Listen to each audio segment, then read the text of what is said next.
Hello, everybody. Oh, I forgot to do my intro. Let's do that. Woohoo! Because, yay.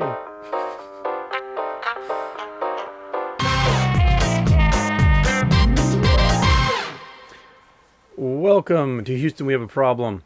Episode 22. The internet is working fantastic today, so, all right. Way to actually do your job, Comcast. Okay, so earnings reports are starting to filter out. GameStop's earnings report was like, meh, that's about it, which meant all the short hedge funds were like, let's short the hell out of it. And they drove the price down to, I don't know, it went way down today. It's 160 or somewhere around there right now. But if the earnings report had been fantastic, like it was in April, they would have shorted the hell out of it anyway. So that's just what they do. Nokia's earning report is tomorrow. Expectations are that it'll be like 5 cents a share. They've taken on a whole bunch of business. They're even building 5G networks in China, which is strange because ZTE and Huawei kind of dominate the 5G antenna market. But I guess something must be about Nokia's technology that, people are buying it and using their antennas. So they're expecting like a big bump in sales. Okay. So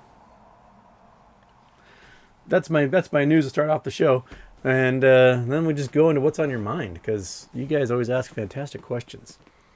So 750 Nut asks, Houston, what is the possibility after MOAS that all shares of all publicly traded companies are recalled? Do you believe retail will stop investing in a rigged market? Man, I don't think all shares of all companies will be recalled because that would probably be a nightmare that no one wants to deal with. I do think that there's a possibility that sometime in the next decade, the stock market will move to blockchain. But those folks don't move that fast, so it's going to take a while to get that stuff going. As for retail stop investing in a rigged market, I think retail will be hesitant to invest in the market directly, and you'll probably see more investment into speculative things like crypto, real estate, metals, maybe direct investing into their own companies or friends and families companies, investing in a pizza shop of their best friend or a brewery that their dad wants to make or whatever. I think we might see more investment on small scales when we apes win the day with our winnings. But I do think that if the SEC doesn't address a lot of these shenanigans, there's going to be a shift in who invests in the U.S.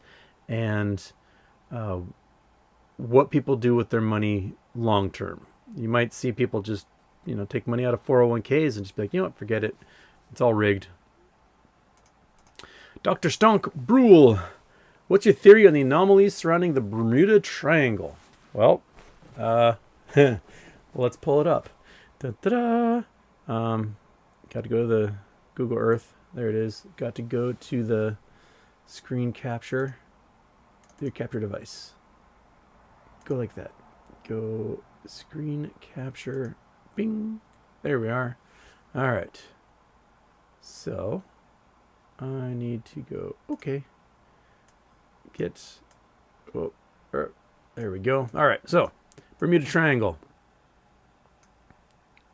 is a section of ocean that is Bermuda's out here, this weird little archipelago out in the middle of the Atlantic. Essentially Florida, Bahamas, and down to the Caribbean. So it's this big triangle that kind of goes. I might be able to zoom out and show it all here. Oh, where's my little drawing thing? That's the ruler. That's the polygon. Nope, that's image overlay. Sorry. Polygon. There it is. So we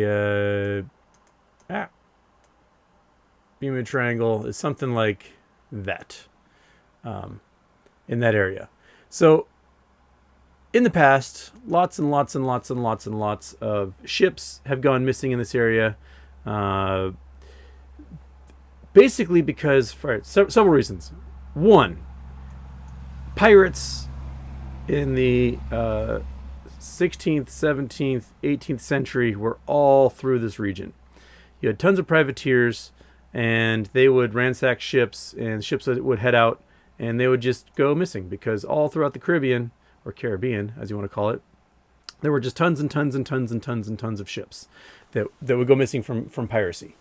You also had, this is basically the hurricane zone. And prior to satellite imagery, people didn't know when hurricanes were coming. Like, oh, there's not much wind today. I guess we're just kind of float around. And then slamma jamma, they get hit with 150 mile an hour winds and 60-foot seas. So all these hurricanes basically form off Cape Verde Islands, and they chug their way across the Atlantic, and then they hit the Gulf Stream and they head north. Sometimes they chug their way across the Atlantic and make their way into the Gulf of Mexico itself, and then they become superstorms and slam into stuff because this water is really warm. There's also tons and tons and tons of coral reefs. You can see in the images here just all these coral reefs that are off of these islands, especially in the Bahamas. There's tons of shallow shoals all through here. It's hard to navigate in places, and a lot of these ships did not have maps in the early days. So the Bermuda Triangle is essentially an old wives' tale that proved true due to the nature of the area. So they're like, hey, watch out for the Bermuda Triangle. You may never come back. And that's because there's lots of storms, lots of coral reefs, and lots of pirates. Make sense? All right. There's my quick Bermuda Triangle explanation. Okay. Discovered today that as I turned 40, grass pollen now kicks my ass. So, yay. I never had an allergy till I was 33, and now I'm just like an allergy monster. With age comes boogers. Okay. Lunar swine. Do we know the exact date for T35, a metamaterial? Are weekend days counted? I assume Independence Day isn't counted. Would that push the T35 date back to August 16th? Weekends are not counted. Holidays are not counted. It's 35 business days. So that comes out to sometime around August 16th, which is, what day is August 16th? August 16th is a Monday. So I posted on my Twitter a link to some DD done about T35, a metamaterial. And because of the T+2 requirement, that author is expecting the 12th to be when the price action starts to go bonkers. And they're comparing it to the Newegg merger and the CUSIP change on that. It was that 2 days before T35 is when Newegg hit like $77 or $79 and had gone absolutely bibbledy as a result of that T35 date. So probably around then, be my guess. I bought some more shares, and I got some lotto ticket options and see what's going to happen. And why not? Why not? It's all a game at this point. Let's see what we got. Projet Sun, can you please expand on your 1.5 squeeze vid now that we have more insight so we can maximize max pain secure mad tendies? Okay, so those of you who haven't seen my 1.5 video, that was one of my recorded vids. Basically, I explain that the goal of the hedge funds is to draw this out as long as possible for a couple of reasons. One, it keeps the maximum price from getting too high. And two, it shakes loose as many people as possible who have invested long in this. They go, it's never going to happen, and they give up. So our goal is to see a whole bunch of margin calls, defaults, and forced liquidations. So it causes that graph to go absolutely nuts and super high. And it is a short, like 10 days, 2 weeks is the squeeze, and it's over. The shorts just want to drag it out and out and out and out and out. And eventually hopefully drive the price back down to zero if they can, which is, I think, going to be hard to do with some of these companies that are posting profit and doing good numbers and have cash on hand. So the SFT rules, it's 803 and 010. 010. Those may make the squeeze not be quite as dramatic because the hedge funds won't be liquidating instantly onto the market when they default on their margin. So we won't be seeing blue chip stocks flood the market and the price drop significantly, which would cause the assets under management for a whole bunch of other hedge funds to drop, and then it causes a chain reaction throughout the market as margin calls go and margin calls go and margin calls go. So what they're doing is they're setting up a lending program so that these in trouble hedge funds can deliver their assets as collateral to another institution who will then pay them cash in the form of a loan, so they can close their obligations. My shirt's randomly coming unbuttoned. And that's sort of like a backdoor deal to buy assets from these hedge funds. These hedge funds are going to have no ability to pay back the loan. None. So, but eventually, whoever gave the loan to the hedge fund is going to have to sell those stocks to somebody. So those stocks will eventually be dumped on the market, but it might be a longer period of time for us to see the sell pressure happen on that. So they might be able to keep a few hedge funds from going under with that new rule. And it may draw this out a little bit longer, but I think in the end they still need to close these positions.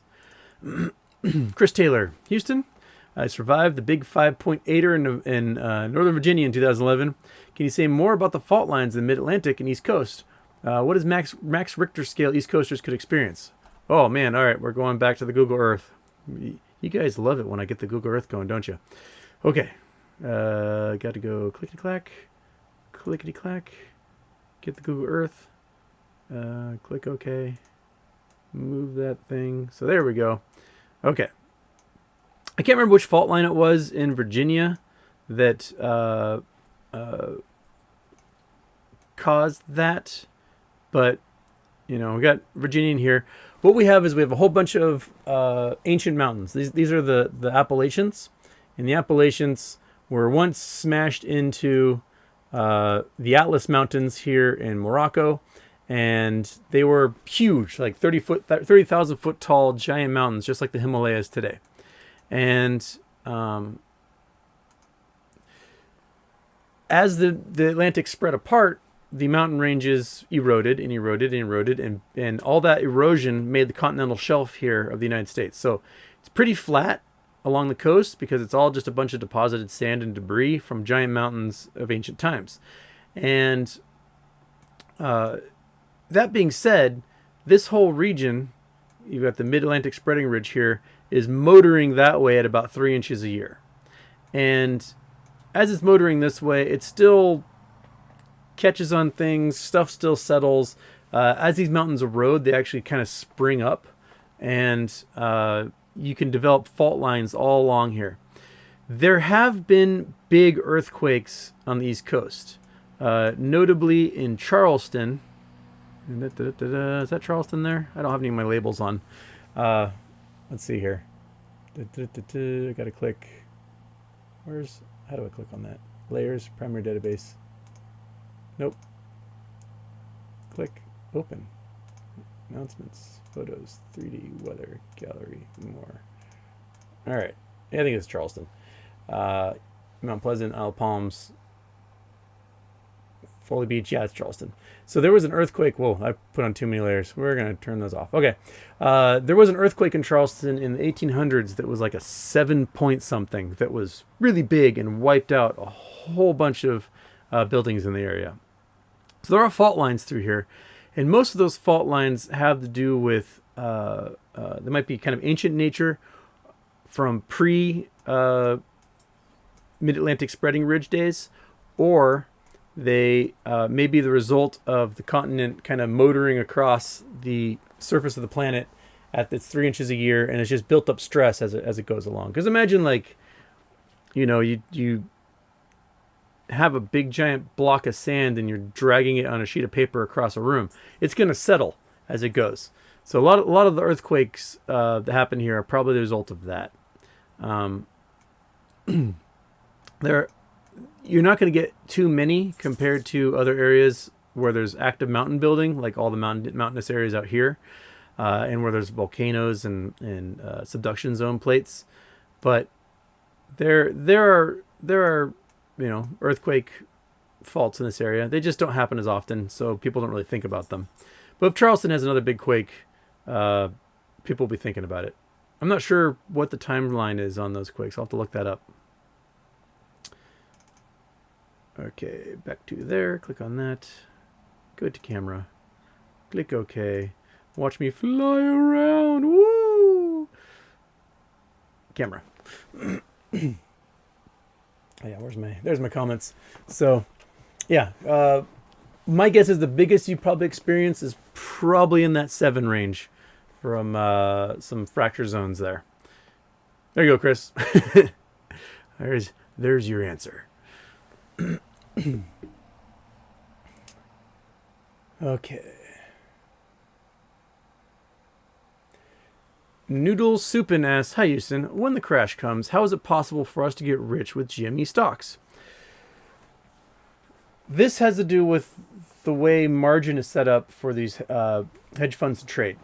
Basically, they have a certain amount of stuff that are assets under management. So they take a bunch of cash from billionaires, in rich millionaires, take that cash, they buy stocks, bonds, futures, gold, whatever, and they have those assets under management. And then what they do is they use those assets under management as collateral for loans that are called margin, and they get those loans from primary brokers and from investment banks.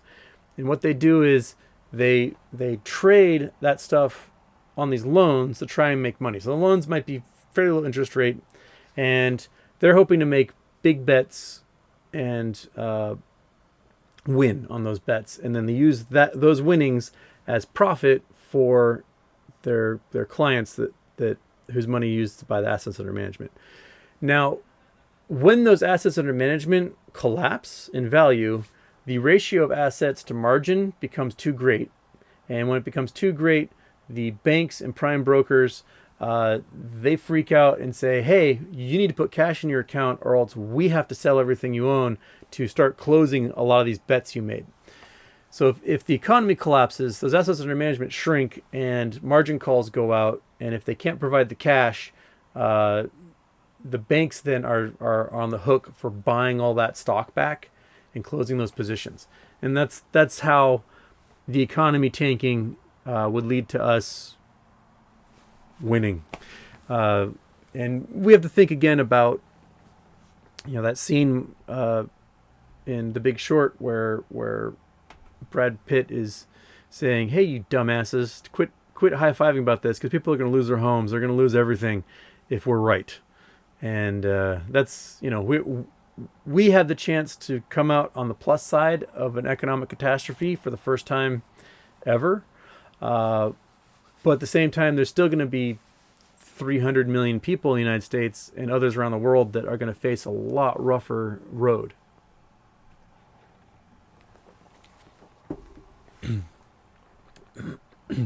Ghost Pirates. Yes. Ethan. All right.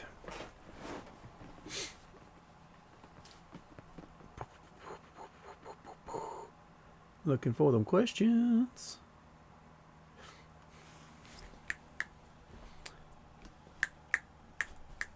Ricardo Pestic, Houston, does the International Space Station have a way to protect itself from space debris floating around space? Absolutely not. If a grain of sand traveling 17,000 miles an hour hits the space station, it's gonna make a mark. If a nut the size of a dime flying 17,000 miles an hour hits the space station, it might go through it. The space station relies almost entirely on hoping no debris hits it. It doesn't take much a bullet doesn't travel nearly that fast, and it can put a hole through the walls of the space station. So anything traveling 17,000 plus miles an hour is going to just eviscerate whatever's in its path. While that movie Gravity was kind of, hyperbole as to how close these objects are in space, the reality of, taking a piece of space debris that big through the face mask would just take your head off. it would be pretty grisly.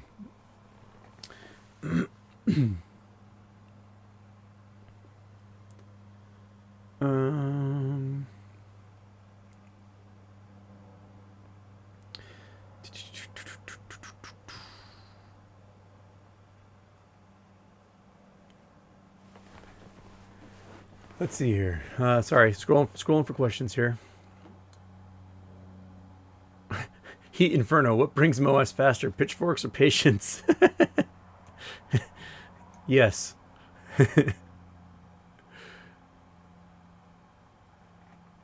Yes, but do dark pools exist in the Bermuda Triangle?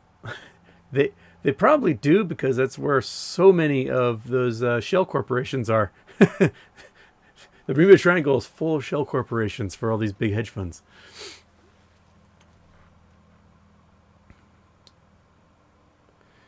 BJK031, what's your favorite nerd fact that you haven't told on here yet? Got any cool car-related ones? All right, car-related nerd fact, because I love talking about Buckminster Fuller. In the late 1920s, early 1930s, Buckminster Fuller invented a car called the Dymaxion car. It was a three-wheeled car, front-wheel drive, with a single wheel in the back that steered. This car was designed streamlined. It was shaped like a teardrop.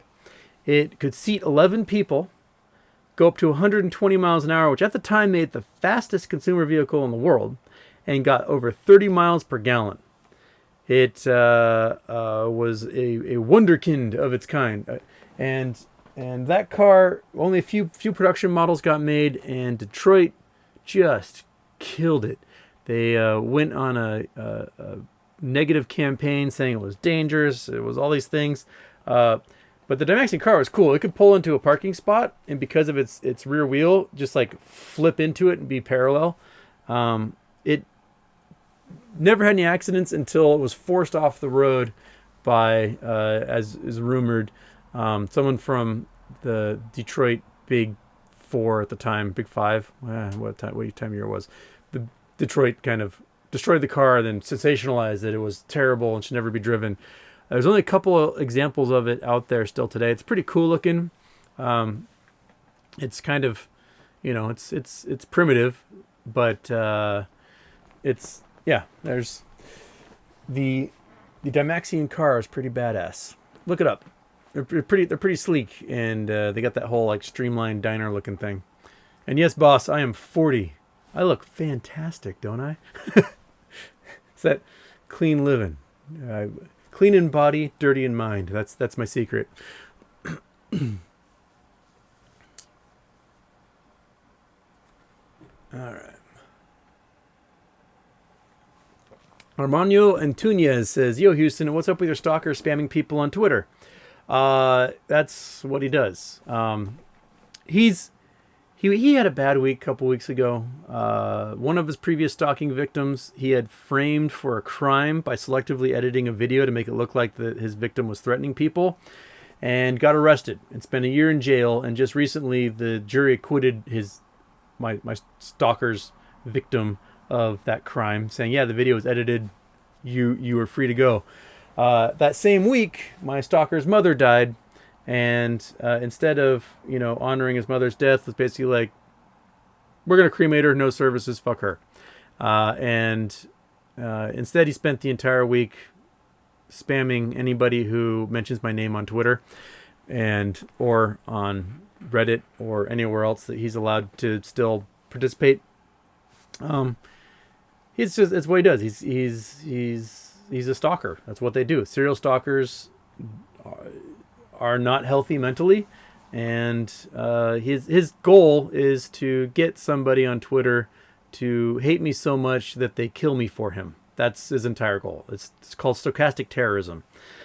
He wants someone to be so mad at me that they hunt me down and do his dirty work for him. So he can be like, hey, I didn't do it. It was some other crazy person. And that's what he does. I have no power over this. Twitter won't do anything about it. YouTube doesn't do anything about it. Yeah, that's the nature of being stalked. And I hope no one ever has to go through it and deal with an insane person following you around everywhere and trying to defame you to any person who's ever contacted you or mentioned you or happened to cross you. It's very stressful and frustrating. So Rick Reinerson, my stalker, you suck. You suck so much. That's my stalker talk for the day. Just block them. Everyone who follows me on Twitter or Reddit or whatever, just block the dude. His Twitter is @pickbattles. He's got a whole bunch of sock puppet accounts he uses also, and if you happen across those, just block them.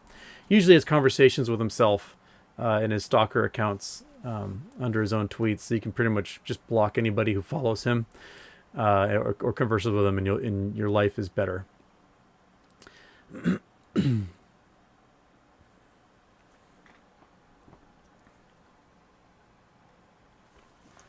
Crafted Genius, what's the Netflix project you're part of? Can you mention anything about it or when it could release? No, I just, I got contacted by a production company that's doing a documentary on the GameStop squeeze. I'm sure not much is going to be happening until the squeeze is squoze, so it's just kind of all in pre-production stages, and that's where we are. The Apes Together documentary is also getting going, but there's not much to talk about until it happens. There's a few things they can gather from videos that folks like I do, but they'll probably do full interviews post squeeze, and you can expect to see that stuff on your Hulu and your Netflixes and whatnot. Carlos Zavala, elaborate on Sears stock position, please. Thanks. Stay awesome. Well, Carlos, Sears Holding, they, whether it was forced by outsiders and vulture capitalists or whether it was internal or whatever, they've made a whole bunch of missteps, starting with the early 90s when they got rid of their catalog. Basically, Sears had the greatest logistics program in the entire world for getting products from ordered to customer's door. I mean, back in the day, you could order an entire house and it would show up and someone would put it together for you out of the Sears catalog. Or you could do it yourself with the instruction to get this giant kit house. You could buy cars, you could buy robots, you could buy all sorts of stuff out of the Sears catalog. Sears noticed catalog sales starting to kind of flatten or decline a little bit. This is like 1993 or so, somewhere in the 92. And they decided, well, we got these like 17,000 workers that work in our catalog division, and let's just do what we've been doing in the 80s. We'll just cut salaries and get rid of them.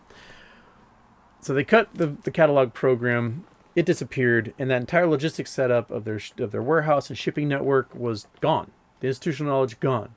Those people, they went on to work at places like Amazon and drugstore.com and pets.com and all these internet companies that were basically doing what the catalog company did for Sears on the internet. So if Sears had just made a website and then kept their entire logistics network, they would be absolutely killing it today, and we probably never would have heard of Amazon. But because they got rid of all the people who were masters in this logistics, those folks went on to other companies that did essentially the same role. So Sears sales plummeted because online took away just enough from brick and mortars that brick and mortar companies, they're on the cusp. Now, vulture capital groups, one of the things they like to do is they like to force companies to sell off their hard assets, their real estate, their warehouses, things like that, and then rent them back. It's because they can then, take a quarter of huge earnings because they sell off all the property they own, all the, a lot of the shopping malls, they didn't rent the building that was at the shopping mall. They owned the building. It was attached to the shopping mall. They bought it like you would buy a condo. And then they sold it to a property management company and rented it back for what is probably not a cheap price. The vulture capitalists then take that money from that sale. They say, hey, look at these huge earnings, and give themselves giant bonuses and go, peace. And they fuck off into the sunset. Now, Sears and a bunch of Toys R Us, a bunch of companies kind of fell victim to these things over and over and over and over. And if you don't have these hard assets, it's really hard to get loans. And if a lot of the loans that were being taken out were being used to pay bonuses for executives and board members, then you also, your credit rating drops and it's hard to get loans. It's hard to do a lot of business and to overhaul storefronts and, get the top-notch employees you need.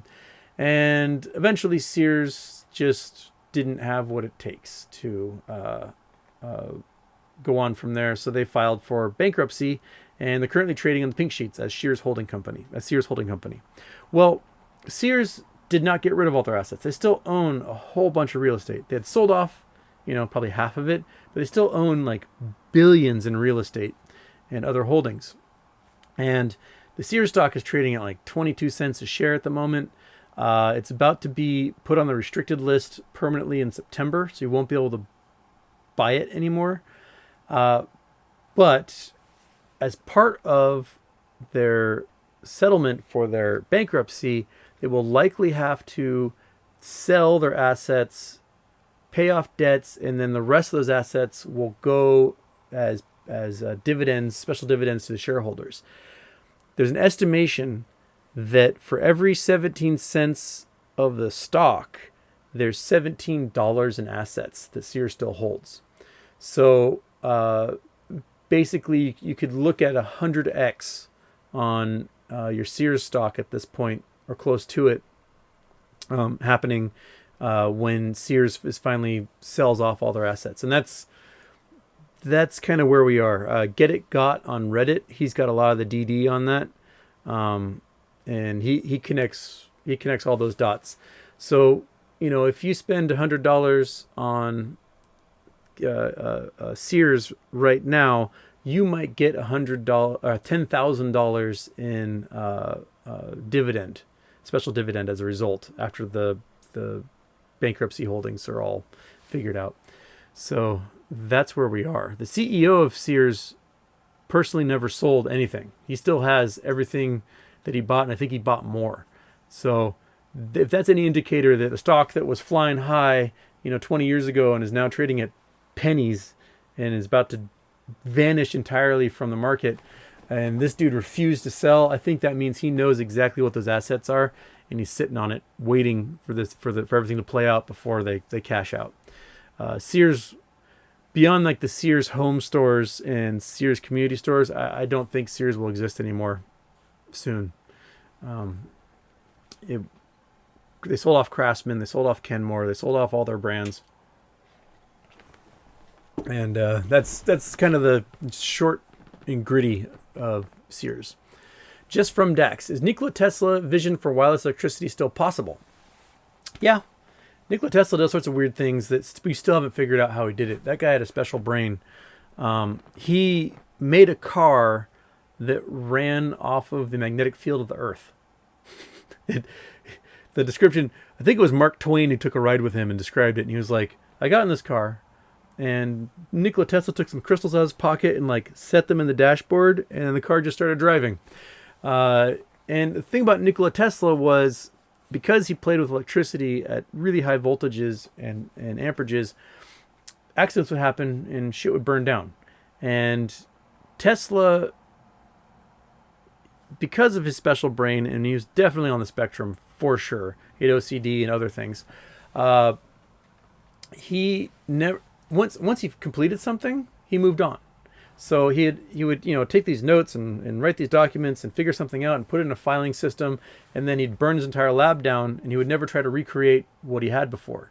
he would just move on to the next thing. So his lab would burn down again and again and again and again, and we lost so much information that there's things that Nikola Tesla discovered, 115 years ago, that we have no idea how he did it or what the underlying principles were that he used to even get close to there.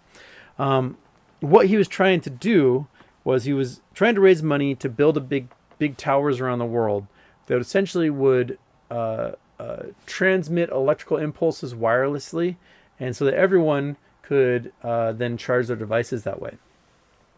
Those things work. There are small scale ones you can buy for your home, so that if you are within a few feet of that device, you can like bring your phone into the room and it will just charge wirelessly. The thing is about them is that they're not necessarily efficient because they're constantly beaming energy at all times. So they're kind of these like vampires on the electric network. Whereas if you just take your phone and you plug it in, it's only going to be using energy while it's plugged in. The rest of the time it's not doing anything. So there are things to work out in that respect. But I do think it's possible because we've done it on small scales now in people's homes. Yes, good question. Nikola Tesla. If you have a chance, read a biography on Nikola Tesla. Of course, I don't. What's my biography section? Do I have one here? No, it's gonna be in the other room. I've got like 10 times as many books in the other room, so they're not always in here. But yeah, if you got a chance, read one of his biographies. He was such a weirdo and such a brainiac at the same time.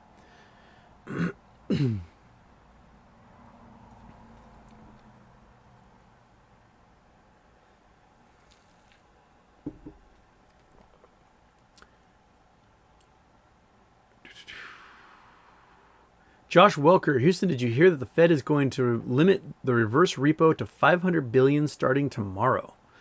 No, I did not.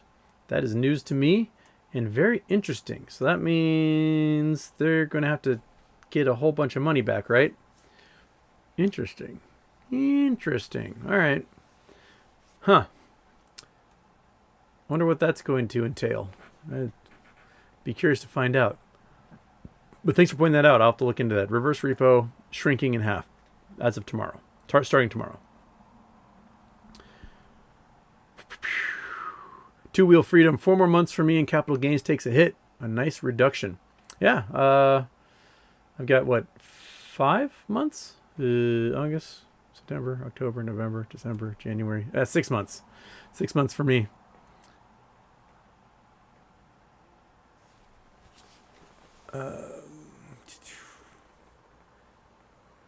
Jimmy D, why Melvin's still around if people pulled a ton of money out? Because they got a cash infusion from Citadel and from, was it 0.72 is the other one? I think it has to do with a lot of, we bet so much on this that we, like, it's the, what's the term for when you invest too much and you're losing, you invest more because you're scared that to lose everything, but you end up losing more in the end. I can't remember the exact term for it. But I think there's, these groups spent so many billions of dollars on Melvin that they can't afford for Melvin to go under. So they're just going to keep dumping money into it. And guess what, guys? It's going to go under anyway. Thank you for that, Jimmy D. Okay.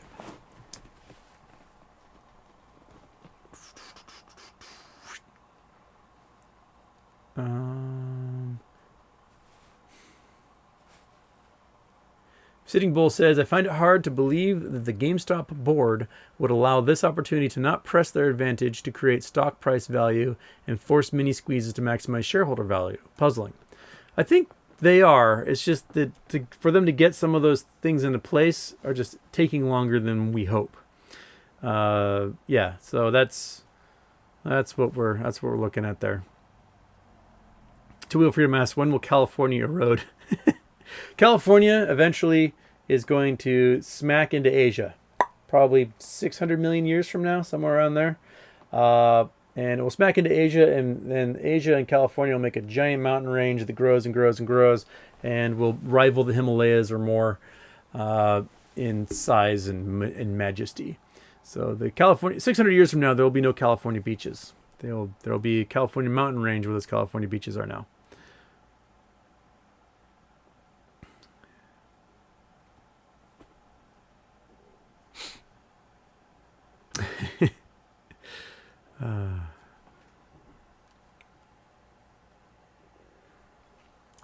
Well, Sitting Bull's asking about the Charleston earthquake. Is that the one that changed the course of the Mississippi River? No, that was the Madrid fault in St. Louis or Missouri area. And that earthquake was huge. It was probably in the 8 to 9 range. It rang the church bells in Boston, 700 or 1,000 miles away. The earthquake was gigantic, and it wiped out an untold amount of people because that was all the frontier at the time, and there was no census. And so tons of people who were beginning to start farms and homesteading out there just got wiped out. PB. Hey, PB. Welcome. Uncle Jay said, tapering quantitative easing soon. Will this rock equity world next week on top of the debt ceiling news? Very possibly. It might be that they're saving their quantitative easing for if the debt ceiling does not get raised. They got 3 days and 12 hours basically to raise the debt ceiling. They may get some leeway because it'll be the weekend, but it definitely needs to be done before pre-market on Monday. Because if they don't raise the debt ceiling or suspend it by then, the entire global economy is going to crash. That's the nature of the debt ceiling. I think I described it a few times, but Social Security spends billions a year buying U.S. debt, right? And they hold that as an investment for paying out later. That basically the interest rates the Social Security gets from holding its debt of the U.S. government is what goes to old people to pay to make sure they aren't eating cat food and living on the streets. It's the basis for all solid assets. It's what the repo market uses those bonds because you want AAA rated bonds as collateral. Mutual funds, pensions, sovereign wealth funds, the assets under management for hedge funds are a large portion of them are government bonds. If we miss a payment and we default on bonds of any kind that have been issued by the U.S. government, our credit rating plummets so much and the value of those bonds basically just evaporate. And that means everyone's wealth disappears. Not just wealth in the United States, but foreign wealth around the world. China's got $1 trillion in U.S. bonds. Saudi Arabia's got $1 trillion in U.S. bonds. Japan has a whole bunch. Europe has a whole bunch. Private equity companies have just piles of it. And so $28 trillion in wealth could shrink in half in an instant if we don't raise the debt ceiling or suspend it for a while. That's, Congress needs to get their shit together and they need to just pass this thing. Hopefully they'll do it, but likely it won't be till the last minute because that's just the nature of the politics of the people who want to chastise everybody for debt spending when, let's face it, their party spent $16 trillion last year they didn't have. All because they wouldn't shut down the country for 2 weeks. And we'll probably have to spend more if we're facing another shutdown at all. Yeah. But excellent question. Okay. Ba-ba-ba-bum. Charlium 989. Can we hand the boomers a forced retirement yet? Well, if the economy collapses and all their pensions eviscerate, we'll be fighting for them for jobs as greeters at Walmart, probably. Meg says I made his dog look at the TV when I snapped. Hey, buddy, you have a friend out there. She's so bored when I do the shows. She's just, it's when you do your online classes all over again. Ryan Call, what are your thoughts on the origins of merchant bankers of Europe? I don't know much about merchant bankers of Europe. What I do know is very lightly and passively is a lot of banking systems started in Jewish communities and Jewish ghettos. The the professional guilds like your masons and smiths and things like that were racist, and they didn't allow Jews to join. And so Jews weren't allowed to join a lot of professions, construction professions, and rock stackers and bricklayers and things like that. That in these medieval times, and so they had to find other means to make money. So they became jewelers or bankers or money changers or investors or lawyers or doctors, and they had to go into other professions that weren't part of these kind of standards you'd have in medieval times. And so that's where a lot of banks came from. Was basically forced out of like necessity. And so like the whole like Jewish banker thing came from essentially the racism of the Middle Ages, not allowing Jews to join these guilds. I'll have to look in deeper as to where a lot of the merchant banks came from in Europe, because that's as much as I know. But another thing to research, look up merchant banks. Okay. Magnus Creed, you mentioned that you did a pilot with Buzzy Cohen and another Jeopardy champion. Have you ever tried getting on the show? Yeah, I've taken the test a few times. I've rocked the test 3 times at least, and I just didn't make the random selection because a lot of people pass the test and then they only have so many slots, and they go, yeah, you, and you. And they take those, and those are the people that'll be on the show for the year. Yeah, I just haven't had the luck of the draw on that one yet. I really, really, really, really want to go on so bad.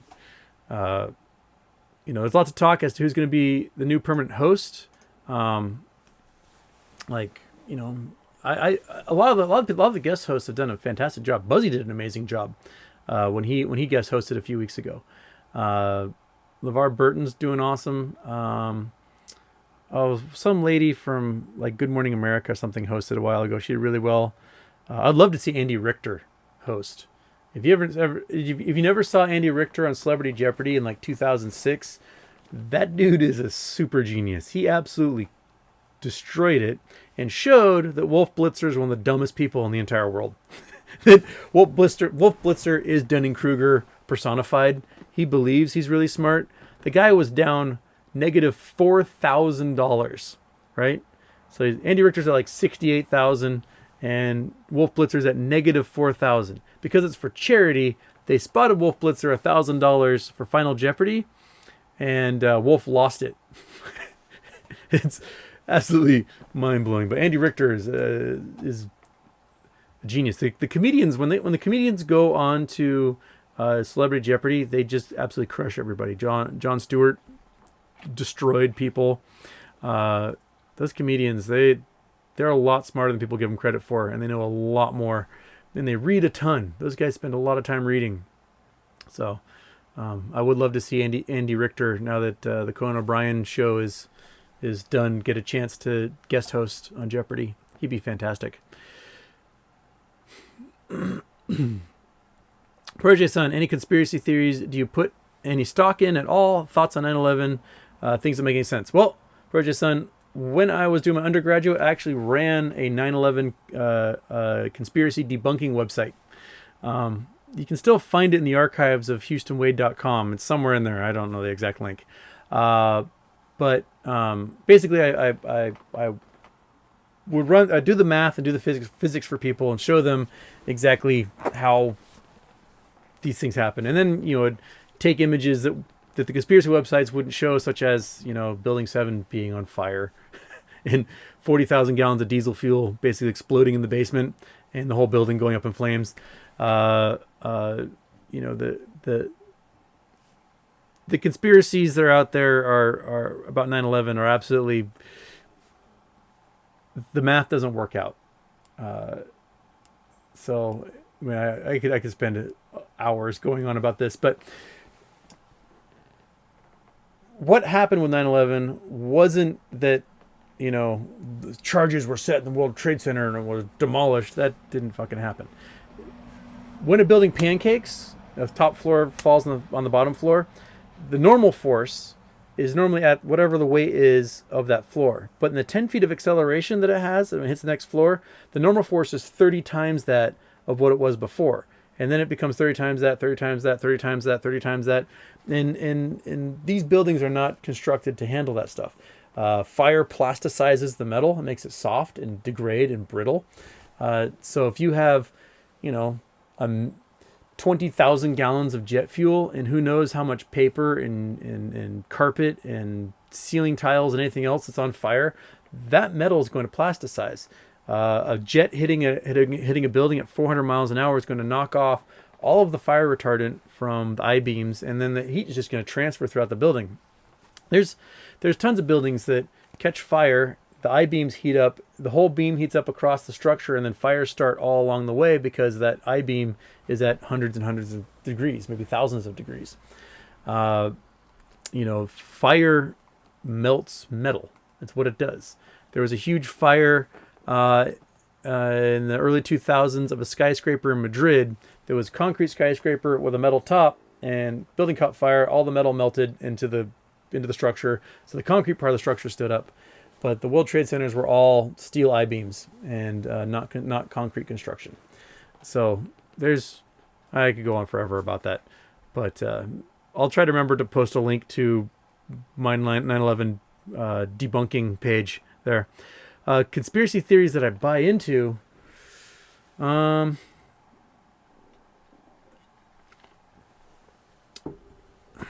Let's see here. There are conspiracies out there. Conspiracies happen. You just have to think through some of them. Like I would say that yes, Putin wanted Trump to be president because they had compromise on Trump, and a document came out, was revealed by The Guardian a few weeks ago that was signed by Putin. That was like, hey, we got dirt on this guy. We want him to be president. So I do think that there's definitely a Russian push to get Trump as president, and that Trump did whatever Putin wanted. I mean, Putin is not a nice person. He's a very, very, very terrible person. You can easily criticize the things Putin does. Anyone can criticize Putin because he's not a good person. And if you come across somebody who refuses to criticize Putin, there's something wrong. They are compromised. And I would say that's a conspiracy theory that I put faith in. There. All right.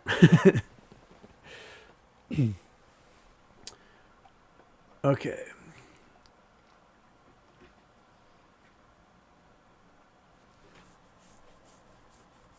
Ham Fingers asks, do you see the MOAS happening in August? I think I see it happening on Monday if they don't get the debt ceiling raised. That's what I think is it's going to happen by Monday if the debt ceiling isn't raised. I don't know the exact date. My brain keeps thinking soon. It's real soon, but then I start to feel like one of those apocalyptic cults that are convinced the world's going to end really soon, and then it just keeps not happening. So I have to go back to my mantra about earthquakes: is you can't predict an earthquake. All you can do is know that each day that passes, you're a day closer to it happening. And that's where we are. All right. Dennis Liu, have you heard of silo waste solutions? Trash to renewable diesel fuel. What other destructive technologies besides metamaterials do you like? I've not heard about silo waste. I do think that there's going to be a big future for bioplastics. If we can take harvested waste, hay stalks, things like that, and turn them into oils that can be made into plastics at higher numbers, and those plastics biodegrade, that's a good future to look for. The one problem we have with biodegradable plastics is that they do dump a ton of nitrates into the water systems, and nitrates aren't good for the ocean. They cause huge algae blooms and deoxygenate waterways, but they also don't create microplastics that go into everything and fill up whale bellies and stuff like that, choke storks and whatever. I do think the carbon capture systems, I can't remember the name of the company, they built a working prototype in Squamish, BC, and they basically suck carbon dioxide out of the atmosphere, and they can turn it into fuel, or they can turn it into material that can be stored and to just take carbon out of the atmosphere. It's estimated that they would need, 10,000, 50,000 of them around the world to bring carbon levels down to a manageable level. They do have the ability to take that carbon and repurpose it back into fuel again, so it becomes this like zero waste fuel station. But I think we need to remove CO2 from the atmosphere before we start burning more. Nelson Cash asks, Houston, what do you think about a second lockdown? I think it's very possible. There are nations that have pretty high vaccination rates that are being hampered and hit really hard with the Delta variant, and then there's other variants on the way that the vaccines don't have much efficacy with. I posted a link 2 shows ago in the description about efficacy of the vaccines with the Lambda variant, and it's basically 50-50 shot, which is essentially what our immune systems have. 60% of people get infected without a vaccine, show symptoms, 40% do not. With the vaccine, it's like 50-50. So with Lambda variant, Gamma and Epsilon, those variants are pretty gnarly, and I would say that another lockdown is a non-zero chance. We'll probably go back to mask mandates.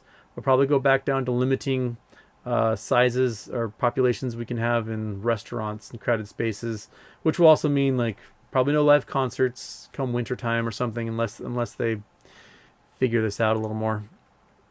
Maurice Snij Dares. I hope I'm saying that right. Well, thank you for the super chat there. I downloaded VMix, which is a new streaming software. I tried figuring out how to get it ready for this show, and I couldn't. But apparently, with it, I can put the chat on the screen, and you will be able to see the questions. Yay! So hopefully, I can have that working by Friday. We'll see how that works. So it was recommended. A lot of people said use this software, so I'm going to give it a whirl. And apparently, I can also use that software like Zoom and bring in interviews, so I can finally start talking to people. Yeah, bring in friends and weirdos, and we can have conversations with them. Yeah.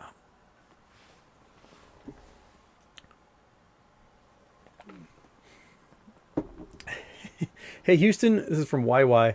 Hey, Houston, can you give us a GMC AMC hype rant, please? Oh, man. I think all my best hype rants are when I'm having a conversation with someone. It's really hard for me, spur of the moment, to get in there. But, all right. Look at it this way. Every $11 in price action of GameStop is $1 billion in losses for just one hedge fund, Melvin. So to think about all the hedge funds that lost piles of money on this, right? So many lost so much money. Every $2 AMC goes up is $1 billion in market cap, because there's about 500 million shares out there. So it goes up $2. That's another billion across the board that someone's responsible for. They created so many naked shorts, so many naked shares that failure delivers, that are being pushed off and everyone's trying to ignore and shove under the rug. But all that stuff is going to come due someday. And they're going to have to close these positions at some point, because someone needs to get paid. Someone needs their money, and they're going to demand it. And these hedge funds that made these bad bets, they're going to just disappear. They're going to be liquidated out of existence, and all of that money is going to go to us. Billions and billions and billions, possibly trillions of dollars. So when I called it quite possibly the greatest wealth transfer in human history, I meant it. This this is for the first time in the modern economy where the economy is on the precipice and is going to collapse, and retail traders are going to come out on top. It's never happened before, ever. Usually every single time the economy's taken a dump, we're the ones who paid dearly. We lost our homes, we lost our pensions, our 401ks evaporated. And this time around, we're so heavily invested on the things that are negative beta, that will do the exact opposite of the market, that we're going to be sitting pretty while a whole bunch of rich assholes at these hedge funds will be like turning out their pockets trying to come up with change because they're being forced to by law to sell everything they own. It's fire sale time, and that's what we're looking forward to. So there's my short rant for you. It's coming, baby. Okay.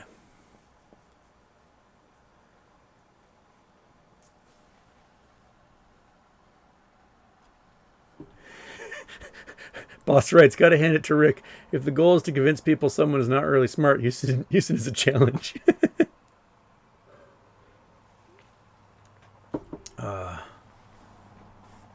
Yeah. Lunar Swine has experience with a stalker. It is exhausting. And the thing is, I know I'm not alone because I know he has like dozens of victims. So we all, talk with each other and share and like try to give each other support, because this guy is unending. He'll make websites about you. He'll make videos about you. He'll cut and paste and make fake tweets, and it's hilarious. He's the other day my stalker was doing his copy and paste thing where he's like, Houston Wade is a brazen liar, and then he was under somebody else's post. He was saying something about how if Houston doesn't know the answer to something, he says he doesn't know the answer to something, so he doesn't know anything. It's like, wait a minute, if I was a brazen liar, I'd be totally just talking out of my ass. The cognitive dissonance is strong. Yeah. Whew.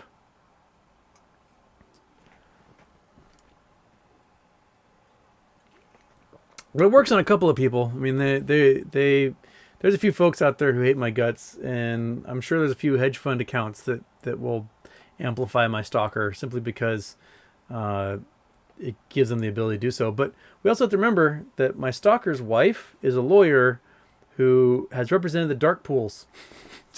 She makes her money, her living, off of representing these dark pools that we're fighting against. So, not only my stalker a complete weirdo, but his wife also just happens to be on the other side of this. And that's where her bread is buttered. All right.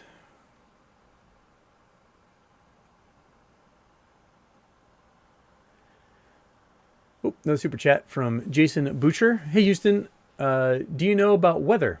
They are forecasting a derecho for my area today. Also possibility of Great Lakes tsunamis. Elaborate. Oh, man, those derechos are gnarly. Those line winds. I don't know the exact way that they form. I learned it once years ago, and it's kind of foggy in my head now. It's been a while since I took my climate courses. But essentially, you get this crazy atmospheric pressure that this cycle that kind of goes like this, and these line winds come down, and they're horizontal winds that blow in a straight line, so line winds, and they can be absolutely nuts. Systems that develop tornadoes can happen in and near these things, so they can get double whammies of like these 150 mile an hour linear winds that just shoot across the plains, and those derechos are friggin' gnarly. I'll have to look up exactly how they form again, but I know they happen like these big weather fronts as they pass across the plains. Line winds can do as much damage as a hurricane can, but the swath will be so much wider. And then with the storm systems in the fronts, the hurricanes will spin all around them and cause even more damage. The Great Lakes tsunamis, I assume, is probably from the buildup of these constant winds. Because these winds, they don't gust. They aren't like, whoosh, whoosh. They're just like this force that doesn't end, and there's just more and more of them behind it. So my guess is they build up huge waves and kind of create what essentially would be a storm surge in front of them. And so that's where I bet the Great Lakes tsunamis are coming from, is that these things are relentless until the entire system passes, and then everything goes slosh, and it's back to normal again. Yeah, I'll have to look up exactly how the Derricos form because I cannot remember for the life of me what, but they get out of their way. Trees, buildings, fences, cars, everything's going to get blown over by them. If you can move where you live, move where you live. Get out of their way. But most people can't do that. Mupulin. What are the odds of me being killed by landslides by an earthquake if I live in a gorge? Ooh. Pretty good. A lot of... Well, it depends on what type of gorge you're in. If you are in like a soil-rich gorge, like what we have here in the Pacific Northwest, there's lots of like gravel, sand, and clay layers. The land shakes, and that loose material, after the earthquake stops, the loose material still kind of jiggles like jello, and a lot of landslides happen from that. In more rocky areas, where you're looking at rock slides, you can go through big canyons, and you can see where some rocks cleaved off the top and came down. Like, oh, that's something the size of a house, and I can see the exact hole it came out of. If you ever go through Wind River Canyon in Wyoming, absolutely beautiful and mind-bending canyon, because the way the rocks are set up, as you pass through the canyon, you're going upriver, but the drive feels like you're going downriver, and it's completely mind-bending. But the limestone rocks at the top, the way they cleave off in these giant square blocks, and they come down from 2,000 feet up and just smash, and end up next to the river, and you can see exactly the hole they came out of, and you know that it's not usually just some random event where that stuff cleaves off. It's probably an earthquake or something that was part of a mountain building event that just shook it enough that stuff would fall out. So if it's also a rainy time of year when the earthquake hits, here in Seattle, that'd be like January, February, when the ground is just so saturated that we have natural landslides anyway. If we got a big earthquake during that time, lots of landslides would happen. Yeah. You gotta watch out for that stuff, because you aren't going to be outrun a rock avalanche or a landslide of that kind. It just doesn't happen. That stuff is so quick and so gnarly.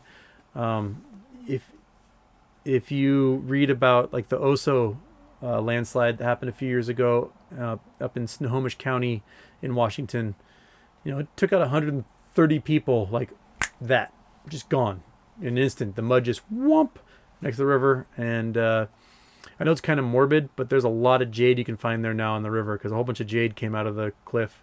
So I found some, but it felt dirty, like looking for jade in such a tragic place, so I didn't keep it. I don't know. My conscience wouldn't let me.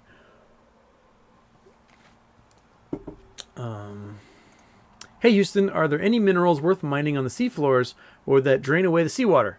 It would be cheaper and easier in space, no? Manganese nodules are one of the big things that can be mined on the seafloor. Other than oil, because we suck oil out of the earth and natural gas. The Glomar Explorer. So William Randolph Hearst. Was it Randolph Hearst? Or was it... Oh, shoot. Howard Hughes. Sorry, Howard Hughes. He built a ship called the Glomar Explorer, and the idea was to go look for these manganese nodules and try to get as many of them as you can, because they form on the seafloor, and all this manganese is fairly water soluble, so the manganese just kind of rolls like little snowballs, collecting more on the seafloor, and you get these little weird nodules. So the Glomar Explorer went out to go look for the stuff, supposedly. And it turns out what the Glomar Explorer was actually for was to go salvage a imploded Russian nuclear submarine off the ocean floor. So they said, oh, we're building this huge system, and the CIA, I guess, funded it, and Howard Hughes was like, yeah, I'm on board, let's go get this Russian submarine. And then it came out in the news that they were in fact not looking for these manganese nodules, that they were trying to salvage this Russian submarine off the bottom and get the secrets of the Russian subs. And that's where the term "I can neither confirm nor deny" came from. The press were asking some spokesperson I think at the CIA about is the Glomar Explorer actually looking for nodules or is it looking for this Russian submarine? And they said, I can neither confirm nor deny. And so that entered the American lexicon as a result. I read a book, well, I can't remember the title of it, about the Glomar Explorer, but they call it glomaring when you say I can neither confirm nor deny. It's called to glomar somebody. But yes, there are things on the ocean floor. I don't think we've actually found a way to make it economical yet. I mean, heck, in ocean water, there's 1 part per billion gold in all ocean water. So there's gold just suspended in ocean water at all times, and other heavy metals. I've tried to wrap my brain around, a lot of people have, how to get that gold out. And the problem is you have to use water to classify gold. That's the best way to classify it. And so I thought, what about desalination plant? You evaporate you still all the water, becomes fresh water, and you're left with all the salt and other things. But how do you classify all that salt to get the gold out without putting more water in it, and the salt needs to go right back to having seawater again? So I haven't figured out a method for getting gold out of seawater as of yet. A lot of people have thought for years about how to do it, but no one's come up with a good way.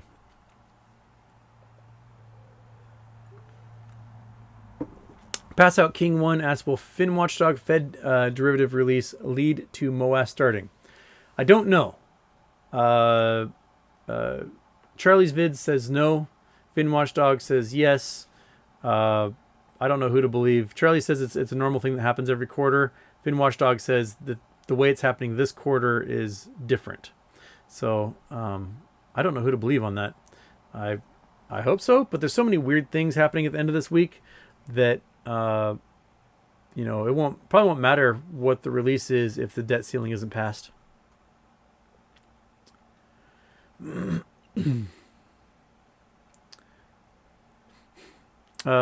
Jeremy Coleman, Houston, with the new policies, I feel that at the very least, gearing for September squeeze, the new CAT system and all policies should be approved by then. Not sure they'll allow it in August. Thoughts?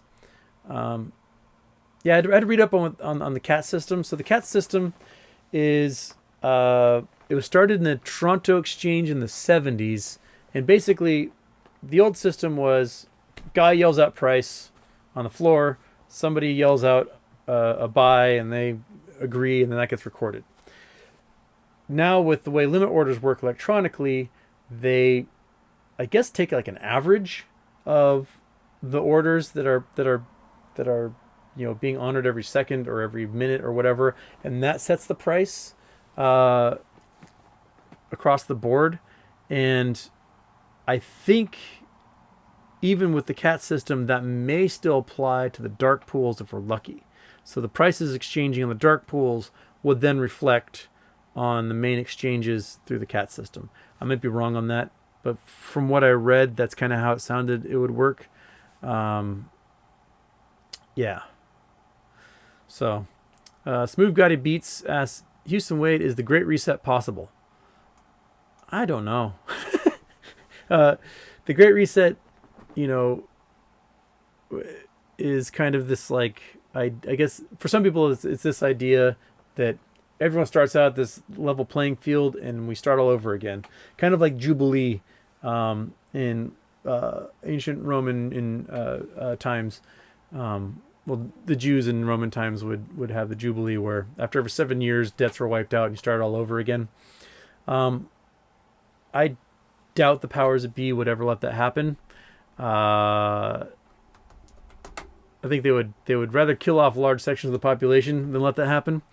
But if they kill off large swaths of the population, then their assets will shrink because buy pressure will drop down, consumer confidence will disappear, and you won't have your year-over-year growth you need to move on. So I don't know if the Great Reset will happen. What may happen is that you and I and everyone else watching the stream, we finally get invited to join the country club, and that's as much reset as we get.